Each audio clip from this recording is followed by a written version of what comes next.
The original Nintendo Switch changed everything when it launched, and now, after years of rumours and leaks, the Switch 2 is finally here. It's got a bigger screen, new internals, and a whole new set of expectations, but does it actually live up to the hype? Let's find out.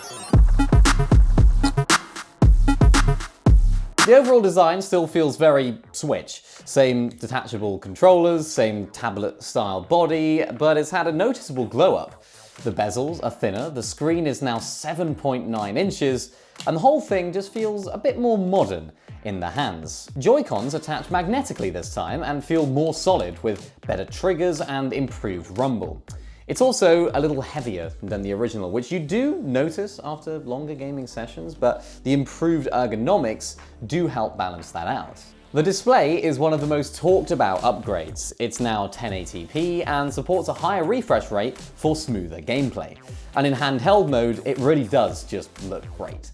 The colors are sharp, the image is crisp, and the bigger size does make a big difference if you're used to the smaller original screen like you used to get before. But here's the catch, it's still LCD, so if you've got the OLED Switch, then the colors and contrast on that might actually look better in some situations. So while this is technically more advanced, it's not necessarily more vibrant. Which makes you wonder if an OLED version of this console is coming, and let's be honest, it probably is. Now the performance is really where things step up. The Switch 2 is noticeably more powerful, load times are faster, games run smoother, and titles like Fortnite and other third-party games feel way less compromised. You're getting stable frame rates in places where the original Switch would have struggled. Even in docked mode, the boost is clear. 1440p or even 4K upscaling in supported titles makes a real difference if you've got a decent TV. But despite the hardware boost, the game library at launch isn't exactly showing it off. Most of the big titles are cross-gen, so they work on the original Switch too. So unless you're playing something performance-heavy, the upgrade doesn't always feel that obvious. Now, of course, with that more power does come more drain. Battery life is significantly worse than the OLED model, especially during demanding games. It's not unusable by any means, but it's definitely something to factor in if you mainly play on the go. So who's this Switch 2 actually for? This is really where things actually matter.